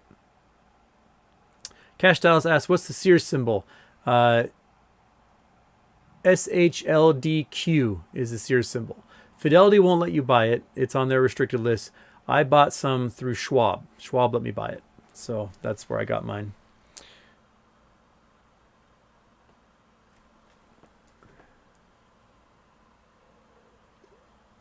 Front face McRiffhard. Great name. How's your day, Houston? Yeah, it's going all right. It's still early for me. I've downloaded VMix and been trying to figure out how that works. Have you ever seen the movie Sunshine, a better version of The Core? Also, thoughts on hydrogen combustion engines? Are cleaner engines better than electric vehicles? I've not seen Sunshine. I have seen The Core. That was ridiculous. I love that so much of the movie, the premise of the movie is being able to see through magma to things in front of you. You can't see through magma. It is opaque. It's like trying to see through a wall. You're not going to be able to see through that. Thoughts on hydrogen combustion engines? Are cleaner engines better than EV? Oh man, I think they're different because it takes electricity to get the hydrogen out of water. You have to do the hydrolysis to get the hydrogen out. So depending on where the power source is for that, it's probably just as energy efficient as an electric vehicle. I do think that in the next decade or so, we're going to see a drastic change in the battery systems on electric vehicles, and they're going to go way further and charge way quicker. If we can get to the point where charging a vehicle is the equivalent of how long it takes to fill your gas tank, then we will have replaced the combustion engines. That's because, one of the big drawbacks right now of a Tesla or, a Ford Mustang EV or whatever is that you only get 200 or 300 miles and then you got to charge it for 4 to 8 hours. So if you want to drive from here to Los Angeles or here to New York, it's going to take you friggin' weeks. A friend of mine, his buddy bought a Tesla and they decided to just do a road trip in it and drive around the country. And to do a loop of the country took a month because they would drive 300 miles and they're like, well, got to get a hotel room because we're going to be here for the next 8 hours. And then they would charge and charge and charge and charge and charge. The next day they'd drive another 300 miles and get another hotel room, charge and charge and charge and charge and charge. And finding charging stations in a lot of places ended up being hard. So they couldn't go off on the little roads and see the things they wanted to see. They had to stick basically to these big interstates, which is kind of boring. The interesting stuff is not along the interstates. The interesting stuff is off on the side roads. But if you can get to the point where, you're charging a vehicle in just a couple of minutes and you can get 1,000 miles out of it, then you're golden. That's a day's driving and then some, and you can charge at night. You can maybe get efficient solar panels and charge when it's parked and you're having lunch and stuff like that. So I think that there's going to be a whole bunch of different options out there, but my guess is if these aluminum ion batteries are as badass as Graphene Metal Group says they are, that we're going to see some cool battery tech in a few years that absolutely just ends the combustion engine. Okay. Mupulin. I live in Cleveland National Forest, Silverado. Ah, okay. Yeah. Be careful of those landslides. I don't know, make good retaining walls or something there, Mupulin. Pau Tamau says, thoughts on if market will crash without MOAS? I don't think it can. I don't think it can crash without triggering that. Because so many folks' assets under management will just squish that the ability to do debt swaps, the ability to hide FTDs, the ability to purchase options, deep options and mask these positions will basically disappear because the liquidity will be gone and they won't have the ability to do this stuff. And so I don't think that the market can crash without the MOAS happening. That's, I think, where we are. It's nature of the beast.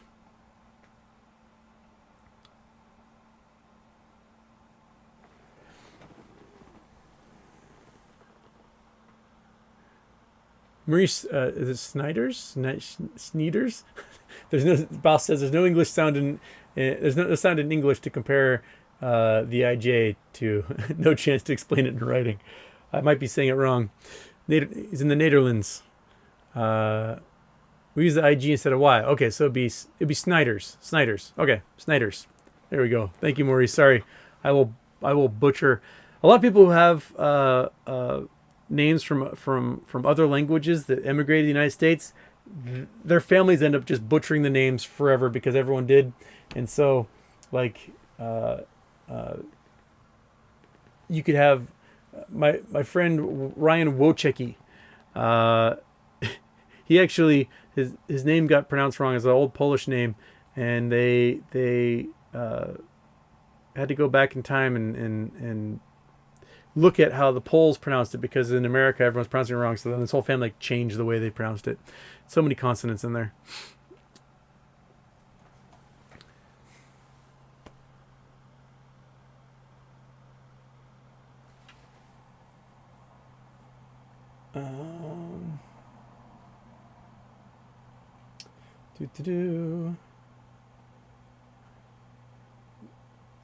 Flash floods in gorges. Yeah, flash floods happen in gorges. William Morgan. That's another thing you have to watch out for.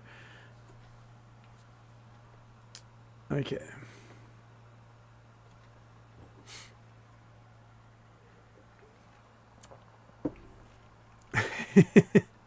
All right, I got guys talking about the differences between tsunamis and tidal waves and whatnot in there. Awesome. Yes, leaky lava. Leaky mountain. It's my friend Jake. He can explain lots of geology things to you too. He is a geology master, volcano master at that. Heat Inferno wants opinions on Epstein. Let's hear it. Which Epstein? Jeffrey Epstein? Fuck that guy. Yeah, I think what Epstein was doing was running a blackmailing scheme, because he somehow always had piles of money but never seemed to actually invest it and have it materialize from somewhere. He just seemed to throw parties with rich people, throw children at them, and I bet blackmailed them. I think he had an entire blackmailing scheme going on, and that's where Epstein's entire wealth came from, was that he just blackmailed powerful people and provided horrible services to them, and that's how he got rich and powerful. So that's my opinion on Epstein. Screw that guy. I wish that everyone was able to get their justice and that he would spill his guts, but he's dead now, and now we have to hope on Gas Can Maxwell, and that she spills her guts now. Vera L. Hey Houston, love listening to you. Where would you invest right now, Metamaterial or Sears Corp? I did both. I put a few $100 in each, and sitting and waiting. Sheep Ducking Cow U asks, do you find it funny a British metal band has better understanding of westward expansion than most American citizens run to the hills? That's think about the German metal band Accept has a better understanding of what it was like to be on a slave ship going across the ocean. That's what Balls to the Wall was all about, was a metal song about slaves being stolen from their homes and sent to the Americas. So there's a lot of foreign people have way better understandings of American history than most Americans do. A lot of Americans, they know deep down that a lot of our history is shameful, and because it's shameful, they want to keep people from learning about it. And that, to me, that's just mind-boggling. Like, learn everything. Learn about all sorts of stuff. And yeah, our history are shameful. On my dad's side of the family, the Wades, Birds, Currys, Gardners, I can't remember the other names in there. They were all plantation owners. They're a bunch of horrible monsters. And you know what? The men all died in the Civil War, and Sherman burned all their shit down. Way to go, Sherman. I high-five you.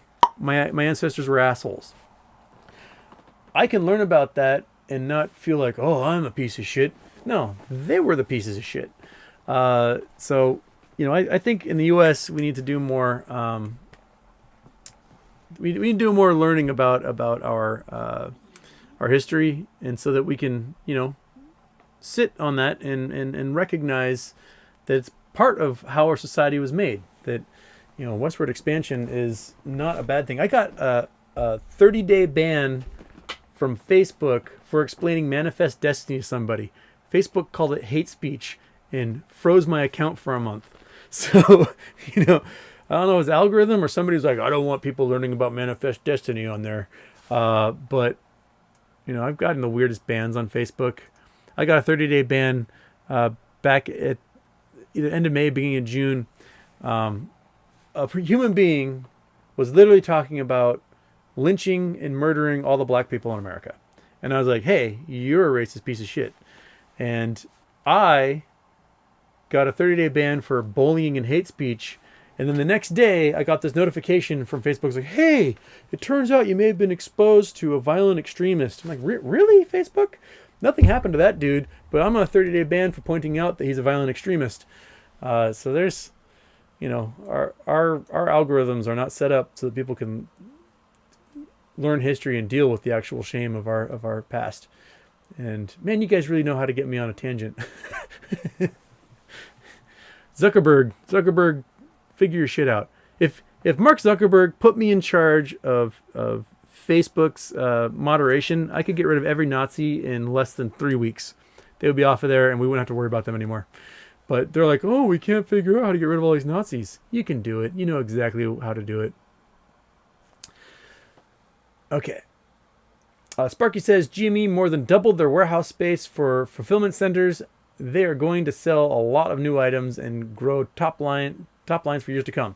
I think so. They took the branding, the guy that was head of branding for Amazon, and brought him on board. So I expect us to see, we'll see all sorts of GameStop branded products. We'll probably see GameStop computer RAM and GameStop graphics cards and GameStop keyboards and whatever. Okay.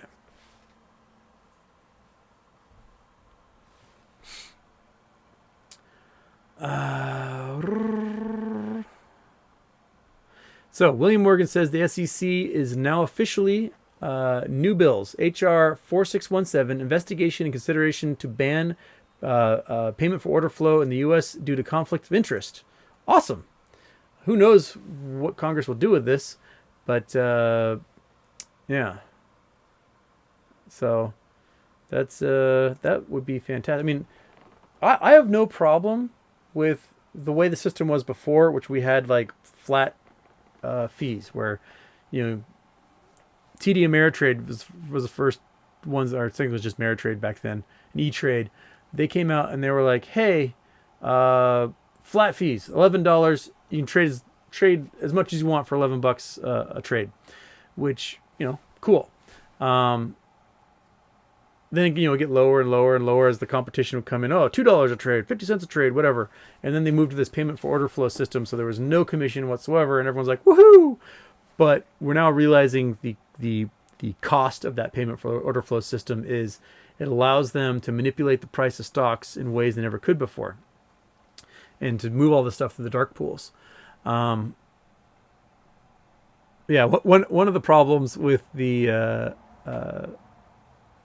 old system with that flat commission was this is like 2009 or so. I was trading a whole bunch of like pink sheets because, you know, go 1 cent, 2 cent, 1 cent, 2 cent, 1 cent, 2 cent, and you could just trade over and over and over again. And I had bought a bunch of Nortel networks. Nortel networks had been a huge telecom out of Canada, and they did not fare well in the economic crisis, and they went under. But their stock was like, you know, 3 cents to 5 cents, just kind of bouncing around that zone. And I was waiting, I bought a bunch, was waiting for one more pop, and it just kind of disappeared into nothing. And my $100 investment was worth, you know, 10 cents. And so I couldn't even sell what I had because it was going to cost me $11 to sell my 10 cents worth of stock. So it sat there for 10 years. And then finally I was with USAA, which is now Schwab, just sent me a check for 10 cents. We just got rid of your shares. It's gone now. Maurice Snyders. Can you tell me what to expect in August with metamaterials? Yeah, I think we're going to get close to the T35 date on metamaterials, and the days leading up to that, which I calculated to be around August 16th, I expect we'll see a price spike, because when the QSIP changes after a merger like that, and there's been a bunch of stocks shorted, there ends up being a giant recall for all those shares to be rectified and replaced with the legit shares. So it happened with Newegg, and I think it will happen here with metamaterials. So I expect metamaterial to pop. I don't know how high. I don't know if it'll go as high as what happened with Newegg or higher, but I bought some calls for September and October, and then I bought some lottos for like $18 calls for January. Those are the highest that they had, so I went with it at the time. I don't know if there's higher at the moment, but I'm hoping it goes puny pop, and I can make some sweet green off of it.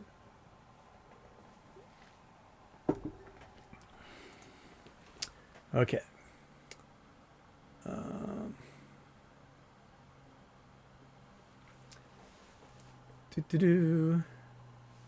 Oh, Wheatwild. Yes. Your thoughts on GME going to the S&P 400? Something.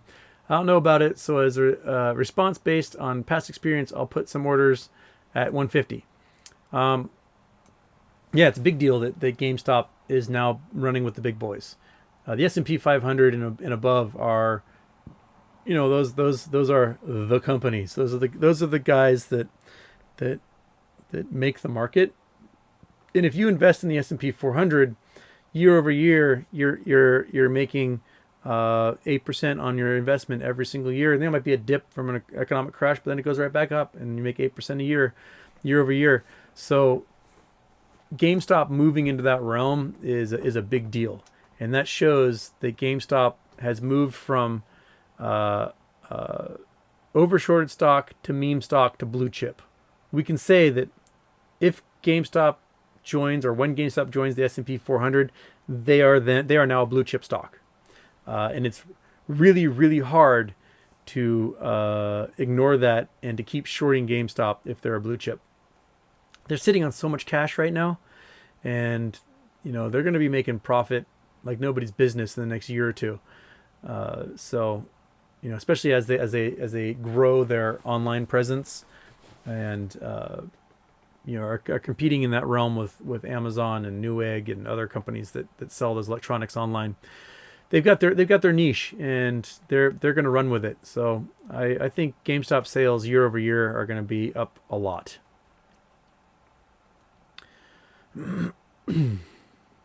Okay. Chris RS says, I wonder if they will try to print naked shares to give as the collateral to the short hedge fund loan. That'd be ballsy. I've got all these fake dollars for you. Does that work? Okay. Friendface McRiffhard. Sunshine is a movie about reigniting the sun instead of the Earth's core. Crazy science fiction, but the director collabed with physicists and mathematicians to try to be as accurate as possible. I'll check it out. That sounds like a fun movie that I will look at and go, that's not how it works. Yeah. Everton Lacerda, if the market goes down, can AMC and GME also go down? I don't think so. They're sitting on massive negative beta, which means when the market does this, they do that. So they basically do the opposite of what the market does. The market's doing well, their price goes down. The market does poorly, their price goes up.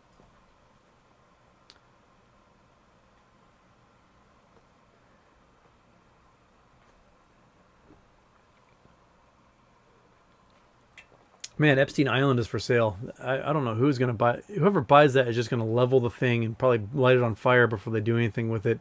Heebie-jeebies if you buy Epstein Island. I don't want to. I don't know. This seems like a weird thing to want to purchase. That's what William Morgan says that it was for sale for $10 million, and now they're asking $7.8 million. I don't think I'd want to be associated with that. I don't care how much money. They sell it to me for $1. I don't think I'd want it. Okay.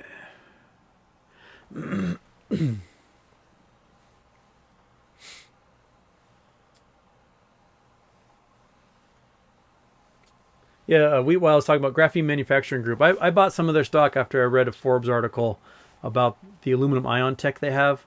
The battery tech is nuts. It can store 12 kilowatts per kilogram. So, basically, fill this with water.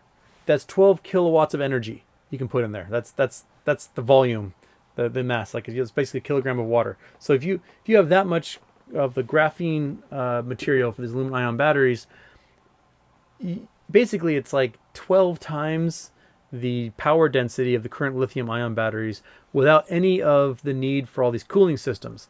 Lithium-ion batteries, they breach, they catch on fire, and the fire is basically impossible to put out. You basically just let it burn until it's done. And so much of the systems are involved are, to keep these batteries cool, to keep them from spontaneously exploding. We saw a couple years ago, there was a Galaxy Note that came out, the Galaxy Note 9 or something. The batteries were spontaneously exploding in people's houses and burning their houses down when they had them plugged in to charge because they would get too hot. And they had to do a recall on all those phones. So if you can get a battery system and you can not only lower the weight of the batteries, because 50% of the weight on a lithium-ion battery is a cooling system, and you can get rid of the cooling system entirely. You get rid of the fire hazard, and you can pack more battery in there that's lighter and more dense in energy. You can get way more charge over a longer distance and longer time. And these graphene aluminum-ion batteries kind of charge like capacitors. You can fully charge the suckers in 60 seconds. So you can go to a high charge station, plug in your car for 60 seconds, and get 1,000 miles or more out of your car. That will be incredible. So Graphene Manufacturing Group, they are a company that came out of research at Queensland University or University of Queensland in Australia.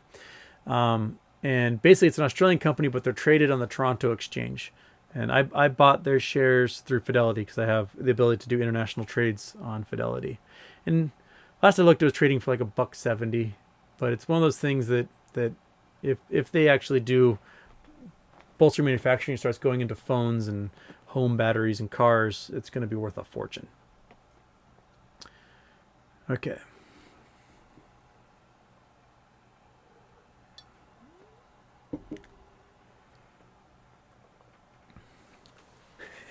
Oog Megzu, I had a friend get a ban on Facebook for joking about girls having cooties. It's true. I got a ban last summer. I cracked a joke. Someone had posted something about Americans doing dumb things, and I said, most Americans are mostly stupid. And Facebook banned me for a month for hate speech against Americans. Jesus. Come on, dudes. I see the most heinous hate speech on there constantly, and these people don't take bans. There was a company, this ad popped up on Facebook for the Comfort Clothing Company, KKK. And there was an ad paid through Facebook for a company that was called KKK that sold racist t-shirts that had white supremacist slogans on them. And I reported them to Facebook. And Facebook was like, wow, this content doesn't go against our community standards. I'm like, seriously, dude? The company's called KKK, and they're selling racist t-shirts on your platform, and they don't go against your community standards? And your community standards are pretty messed up. Yeah.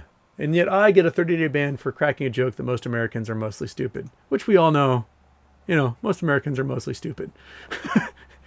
It's the truth. Okay.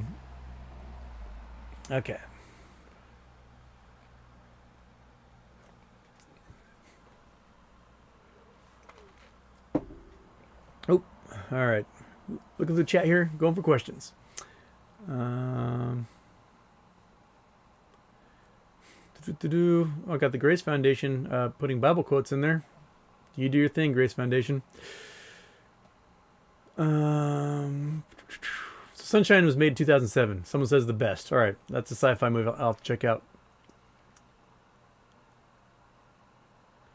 Protege Sun says, do you think we'll get some GME NFT news once London Fork is finalized? I have no idea when the NFT news will hit hard. I guess that July 14th printing of the GME NFT must have been, or minting must have been a test run, I guess, that we're sitting on. Yeah, so come on, GameStop. Give us the NFT. We want it. Mupulin Super Chats. How big of a solar flare would be enough to knock out our electrical grid? Probability of it happening. The last time we saw a solar flare hit us pretty hard was in the 1976. It it hit the northeast and knocked out power to the northeast and a good chunk of eastern Canada. So for those who don't know, solar flare is during times of high solar activity, you get these sunspots. And the sunspots are essentially a whole bunch of poles, negative and positive poles, and you get these magnetic fields bouncing back and forth between the sunspots. So as they move around the sun, you get these big bands of highly charged material going back and forth between these things. And every once in a while, when sunspots can merge because they're opposite charges, that material that was going back and forth between them can basically get snapped off, and it just erupts out into space at millions of miles an hour. And they fire off in all sorts of different directions. And the last time we took a big direct hit from one of those was the 1970s. And what happens is it kind of strips our magnetic field temporarily and works like a giant electromagnetic pulse and just wipes out the ability for a lot of electrically connected things to operate. Kills watches, kills cars, kills electrical grids, and so on. There is a big fear that we haven't done enough shielding to our electrical system and to even satellites in orbit, that if we got a big enough solar flare that came straight at us and hit us, that it could wipe out a whole bunch of our satellite communications, entire grids for whatever hemisphere got hit with this solar flare, and it could last days or weeks for them to try and fix and repair all the damages caused. Because we've been grazed by them. That one in the 70s wasn't a direct hit. It was basically we got the outer edge of one of those big solar flares. The likelihood of it happening is pretty great. I mean, we had ones that have been gigantic in the past. In the 1800s, now, I can't remember the year. The Japanese wrote about it. It was like the 1870s. The Pacific Ocean basically got hit with a giant solar flare, and the aurora borealis was visible during the daytime. That's how big a solar flare they got hit with. And these scribes wrote about, like, seeing the aurora borealis just everywhere on the horizon throughout Japan, which is pretty far south from the North Pole. So we've had big ones in the past. If that type of solar flare had hit a modern Japan, it would have wiped out their entire electrical system. So instead of just being a beautiful aurora borealis that you could see during the daytime, it would have just annihilated all the little robots the Japanese love to build. Wouldn't work anymore. So it would have to be pretty big to wipe out electrical grid. It would have to be a direct hit. We've seen some monsters. Just go to Google. You know what? I'll go to Google right now, and I will show you what some of those big ones are. Go to there, click on that. We're there. I can go here, and I'll just Google solar flare images. Okay, so ones like this guy right here. Oops, I gotta okay that. The planet Earth, it would be like on the oops, sorry, I gotta move my screen because I realize I'm not showing you again what's happening. Okay, the planet Earth, where my mouse pointer finger is, would be like the fingernail on my pointer finger. This solar flare is gigantic. It's really hot. It's full of nothing but supercharged ions, and it can easily strip our magnetic field like nobody's business. These solar flares can just be absolutely so big and so gnarly, and they're called coronal mass ejections. There's some other big ones. There's another big one. Look at that. That might be the same one. They're beautiful. I mean, they're absolutely beautiful when they're firing. So this is what the bands look like between the two poles happening in the sunspots, and then when the sunspot gets they converge, then this thing breaks off and becomes a coronal mass ejection, and they fire off into space. They do things like this guy. Romp. Oh, they're gnarly. So we're just waiting. It's going to happen eventually, and probably within our lifetime, we'll get hit with one of those, and we'll get to see the fun outcome of the apocalypse that happens as a result. Bring my face back. Bring my face back. Going to camera. Okay. And now I'm flying. I'm flying. Whee! All right. There we go. Go back to the chat. There we are. So probability of happening is pretty high. The solar flares maximize on 11-year cycles. So once every 11 years, we get a whole bunch of sunspot activity, and the sunspots start colliding and ejecting the stuff out there. What it comes down to is the Earth occupies a tiny little portion of space 100 million miles out from the sun. So it only takes a few degrees of coronal mass ejection for us to be missed entirely. So, you know, it might look like it's pointing right at us, but we're kind of traveling this way, and it goes and just misses us. You know, it could be pointing up, down, backwards. There's solar flares that we'll never see because they're firing away from us, heading towards other planets. So it just comes down to the likelihood of how often a solar flare gets pointed at Earth, and when we get hit with one of those things. So I'm not sure exactly the math on that. I have to calculate how many solar flares happen each cycle versus our angular, what volume of the total 360 degree 3D sphere we take up. Yeah, I have to figure out how to do that math on there. Yeah, so there's an odds in there somewhere. I bet somebody has done the math without me having to do it by hand at this moment. Okay.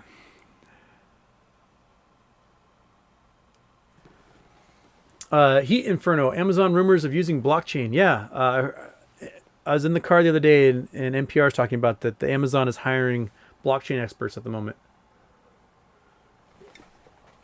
Now, are they using it for their own currency? Are they using it for doing some sort of logistics management? I have no idea.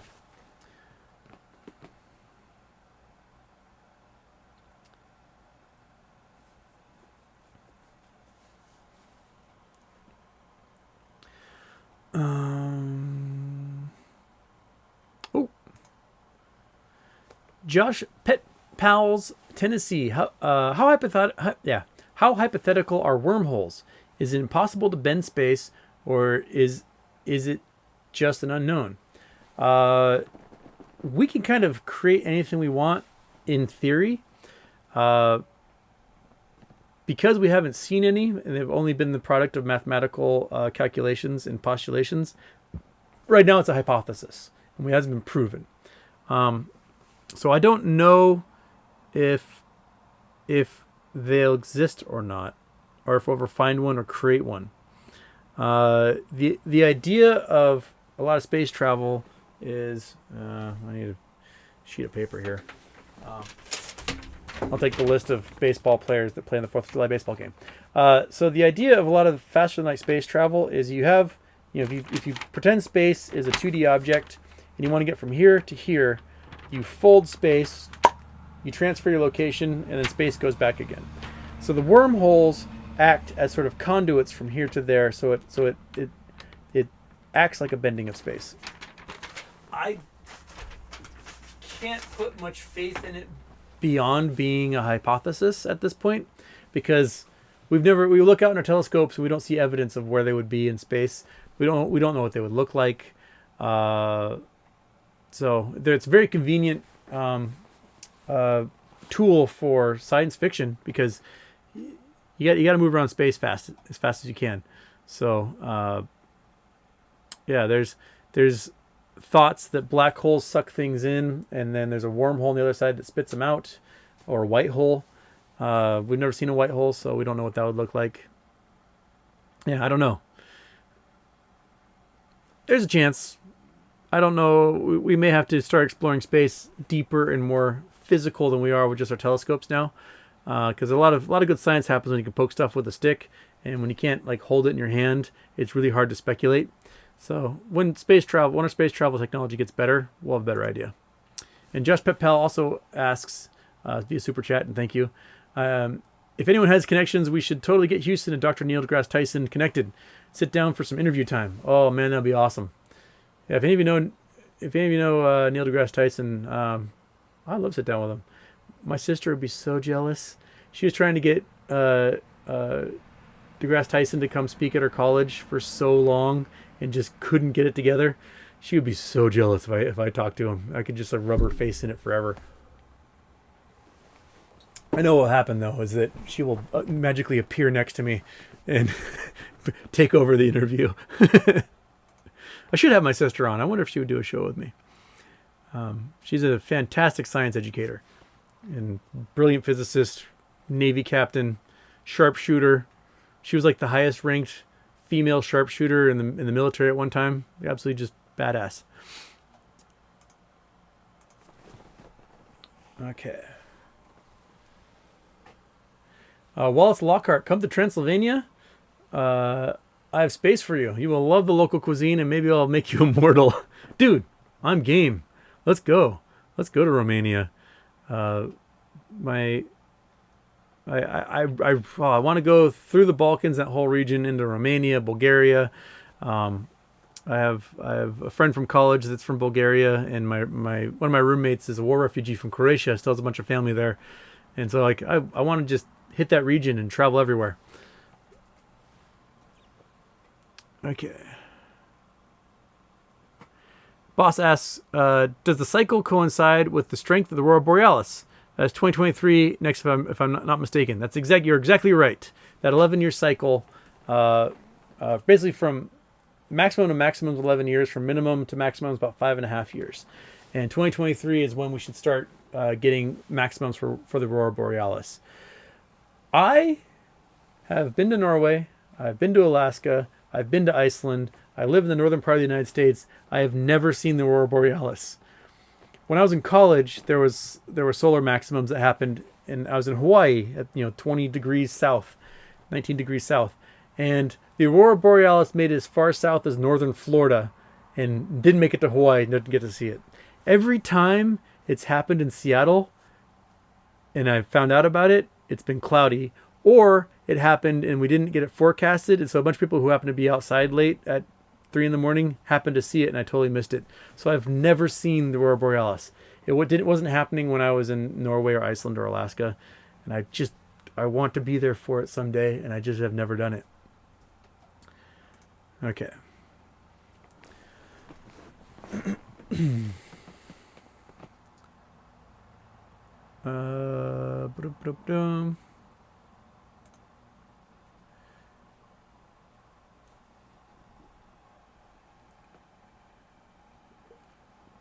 Grace Foundation asks, do you think every particle down to the smallest is sustained from hyperspace from white holes? I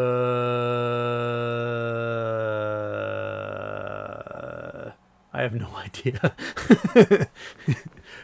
I mean, we don't have the ability to measure this stuff, and a lot of that is what leads to quantum mechanics, is that when we do try to measure it, we affect it. Because whatever process we do to look at it, whether it's beam it with electrons or whatever, freeze it with magnetic fields, we affect what it's doing and therefore change its state. And so it becomes this fuzzy cloud of probability that if we try to look at it, we affect it and we change what it's doing.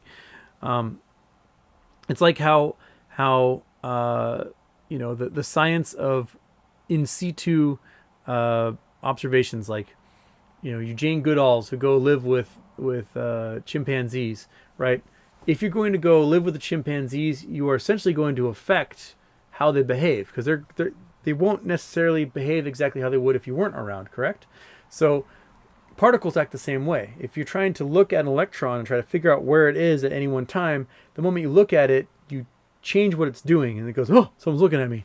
So we to get beyond electrons and lower into quarks and the things that make up quarks, we really don't know what they are.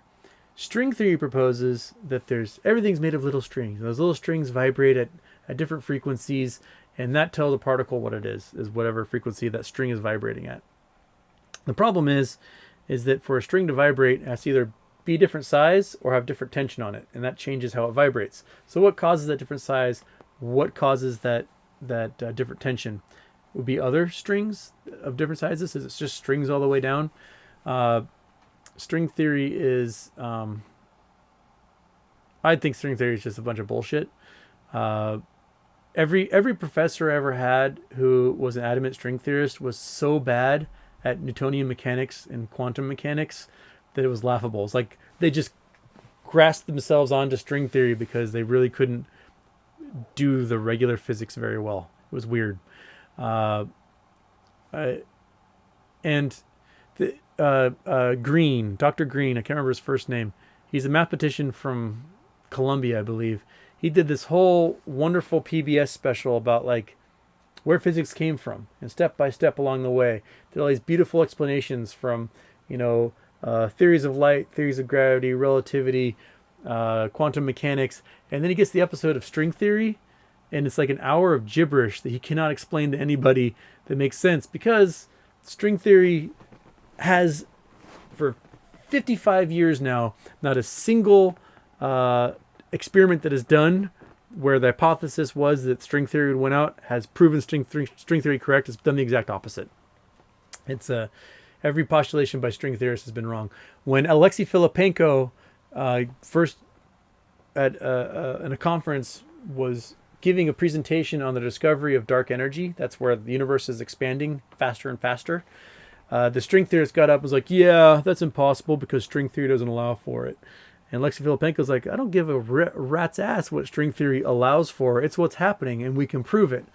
And a year later, that guy's like, yeah, so we changed the equations around, and now dark energy can exist. Like, moving the goalposts is not how that science works. If you're wrong, you're freaking wrong. It's time to move on.